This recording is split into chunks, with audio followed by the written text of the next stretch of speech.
Mid-20th century kids were born with built-in crash helmets our parents seemed to believe. Every fall, just an excuse to get back up, or at least that was what dads would say. Every fall a rite of passage, and every rise a small victory. Dad expected us boys to be impervious, hardened by the brass rules of the era. It was the 1950s, after all. Boys didn't cry. We saluted fate with flint in our eyes and watched atomic bomb tests from safe distances, the mushroom cloud blooming like God's own fist. We wore silence like armor and grinned only when it couldn't be mistaken for weakness. Even the youngest carried the swagger of a future John Wayne.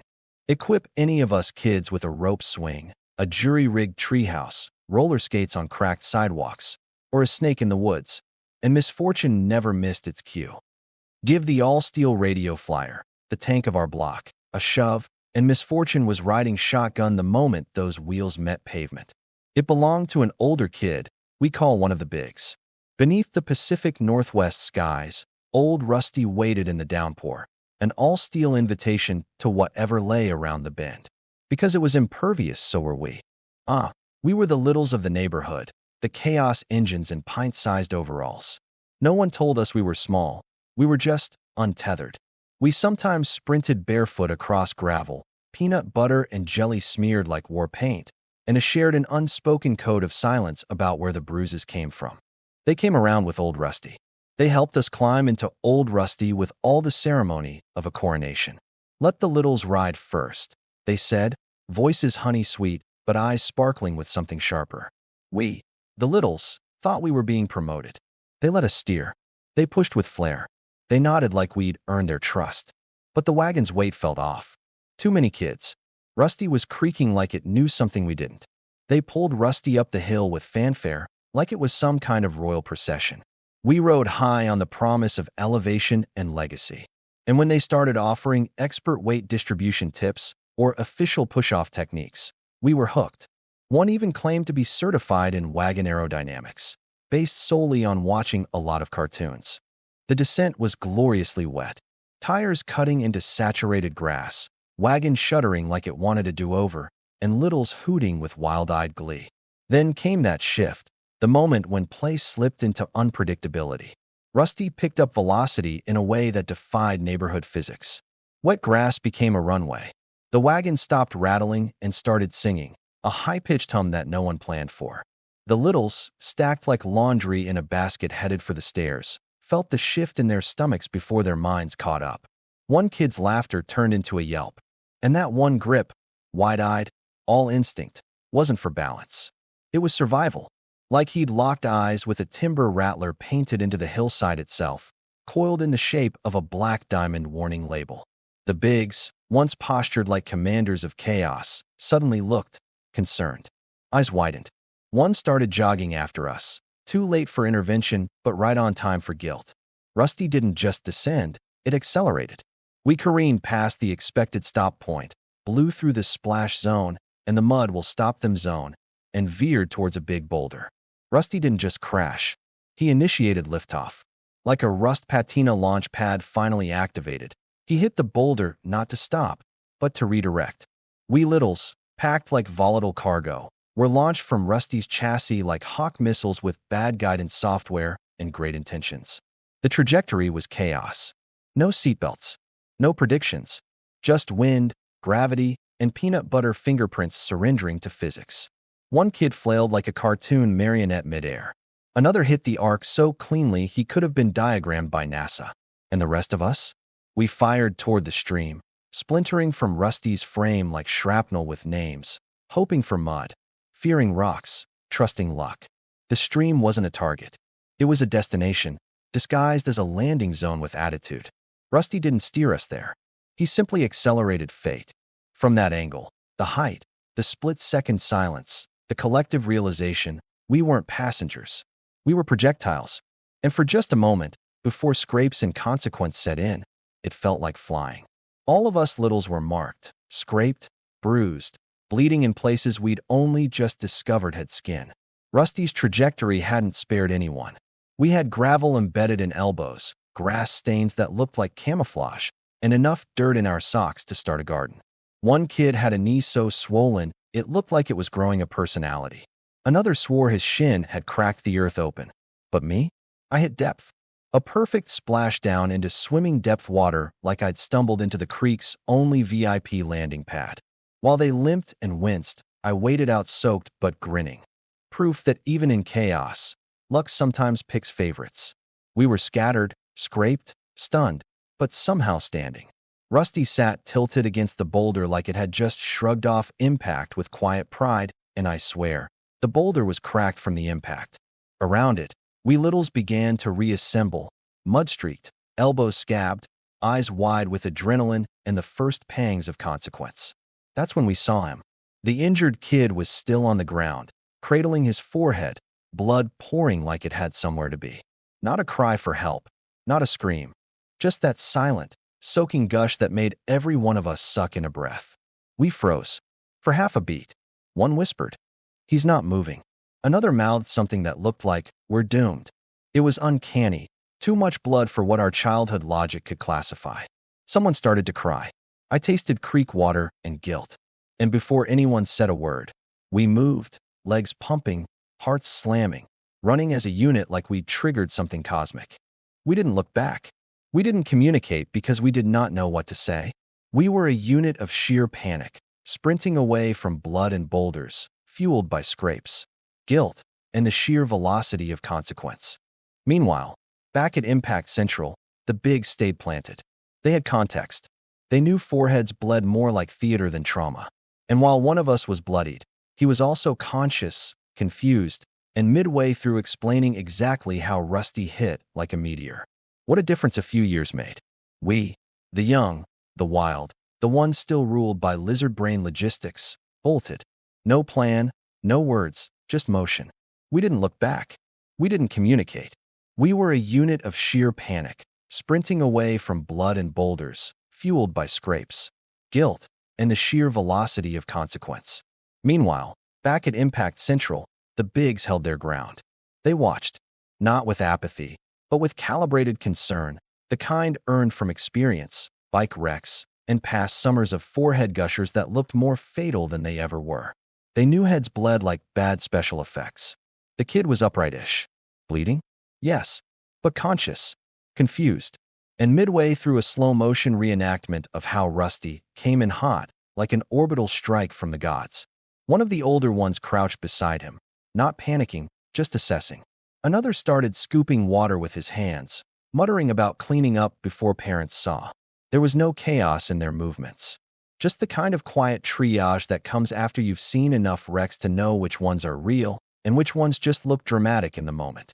Faithful Rusty, noble as ever, structurally pristine, became a makeshift ambulance the moment chaos called.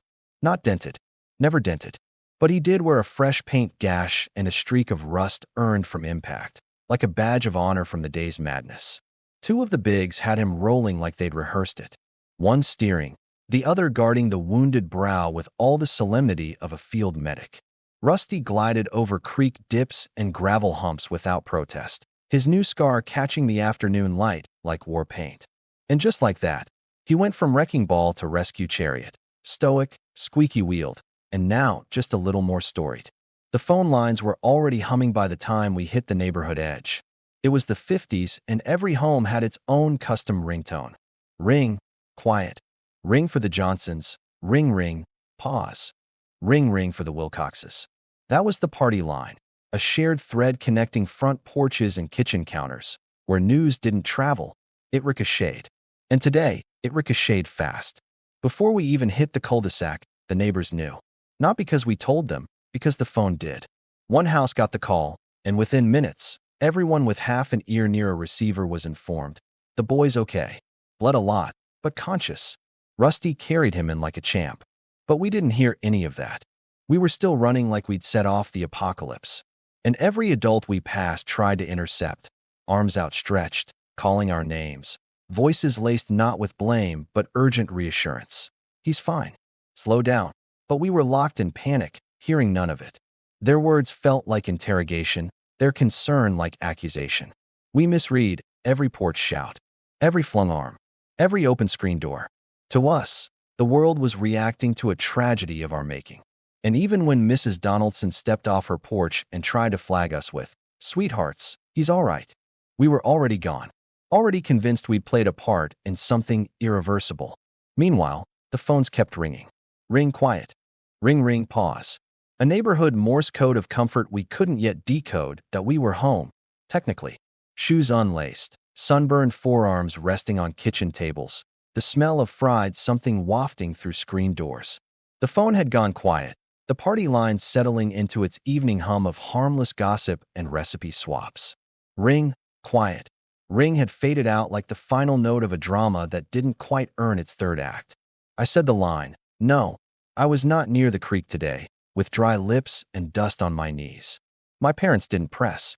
They tried not to laugh. Because in the 1950s, home by supper was more powerful than truth. It was the contract, the baseline, the holy writ. If you walked through that door upright, with most of your clothes intact and no visible limp, you were good. Everyone made it home. But that's not the whole truth. Because out there, just past the rust scrape on Rusty's rail and the red stain dried on the summer dirt, something changed. We'd seen blood and consequence. We'd mistaken concern for accusation. We'd run from guilt that didn't belong to us. And the next time the phone rang with its quiet double ring, we'd listen differently. Maybe we'd even stay still long enough to hear what the neighborhood was actually saying. Turns out, the Bigs weren't just composed under pressure. They were honest under scrutiny. They told their parents everything. The boulder, the blood, the creek, the impromptu ambulance. Even Rusty's heroic glide through gravel like he'd trained for it. No embellishments. No finger-pointing. Just truth, laid out with enough detail to make the grown-ups pause, then nod, then quietly figure out what accountability would look like when nobody was actually hurt. And in true 50s fashion, justice wasn't swift. It was suburban. Each of the older kids ended up spending one day a week working in neighbor's yard. It wasn't punishment, not really. More like community recalibration. Flower beds got weeded. Lawns got mowed. Tools got borrowed and returned with new respect. They were compensated, of course. Lemonade poured from sweating pitchers. Cookies, homemade and always slightly overbaked. And on more than one occasion, someone handed over actual coins, even a few dollars, like they were paying for both labor and the story. It was restorative, humbling, almost fun. And Rusty? He got parked proudly on one of those porches, rust scrape glinting like a battle scar, silently supervising the restitution with his handlebar halo slightly askew. And occasionally, he would take his part in the yard work. Author's note: the story you just heard wasn't stitched together from loose recollections. It was my memory. I was 4, small, fast, and full of chaotic momentum. This tale has surfaced in dreams for years, always vivid, always insistent. Maybe there's embellishment in the edges, but the core? Blood-warm and true. From that first yank of Rusty's handle to the blur of branches overhead and neighbors shouting across yards, it all happened. Not as a tidy narrative, but as a lived myth with dirt in its teeth and velocity in its veins. But what stayed with me just as much as the scrapes and adrenaline was what came after. The older boys, architects of the wild idea, owned it. They didn't deflect. They didn't disappear. They showed up, admitted fault, and turned the mess into a teachable moment. For all the recklessness, their willingness to stand in it gave us something else, a blueprint for accountability. If it reads like a chase scene, a childhood epic, it's because that's what it was. The wagon didn't just roll, it flew. And I wasn't just riding. I was escaping, exploring, imprinting. This story isn't written. It's remembered. When success becomes the danger zone. What old Rusty taught me about business coaching. Most businesses fail. That's just the truth. They don't make it past the idea stage, or past break-even, or out of the weeds of cash flow panic. But the rare ones, the resilient ones, the relentless ones, they catch traction. They build speed. They get momentum. And some of them, they hit $1 million in revenue. That's not the finish line. That's the hill. And right after that hill, that's the boulder. See, as a kid in 1950s Washington, we had a wagon, Old Rusty. All steel, all guts. The thing didn't just roll, it launched. One rainy afternoon, the older kids gave us littles the honor of riding down the big hill. They called it a promotion. What it really was a test. We had no steering, no safety plan, just speed, gravity, and a false sense of control. We flew. Literally. Rusty hit a rock the size of our future egos and launched us like bottle rockets. Scrapes, bruises, panic, the works. It didn't go wrong at the start. It went wrong after things picked up. Just like in business. Getting to $1 million is a rush. But staying in the air, landing cleanly, that's the real trick. Because hitting that milestone exposes everything. Bad margins, poor systems, leadership gaps, pricing misfires. That's why most growing businesses, which get beyond the startup stage, crash just after they take off. Profit acceleration software was built to change that. It's not a bandage. It's not a gimmick. It's a full-scale engine diagnostic, and it requires someone who's been trained to run it. That's where coaching comes in. Not theory, not rah-rah hype, but strategic application. Here's what matters most. Pre-scripted programs don't work in this phase. They're too rigid, too generic. They treat every business like it's riding down the same hill at the same angle. Our variable coaching adapts to the business you run. Your pricing, your offer, your industry, your velocity. Real coaching, the kind backed by profit acceleration software, isn't about guessing or using cookie-cutter solutions. It's about identifying the right levers from 40-plus proven profit strategies, calculating ROI before acting, mapping paths through the chaos with someone who understands what real growth does to a company. That's why our coaching exists. Not to start your business, though we do that too, but to stabilize it during acceleration when failure is disguised as success. We're not just here to cheer you on. We're here to help you steer around the boulder and keep making profits.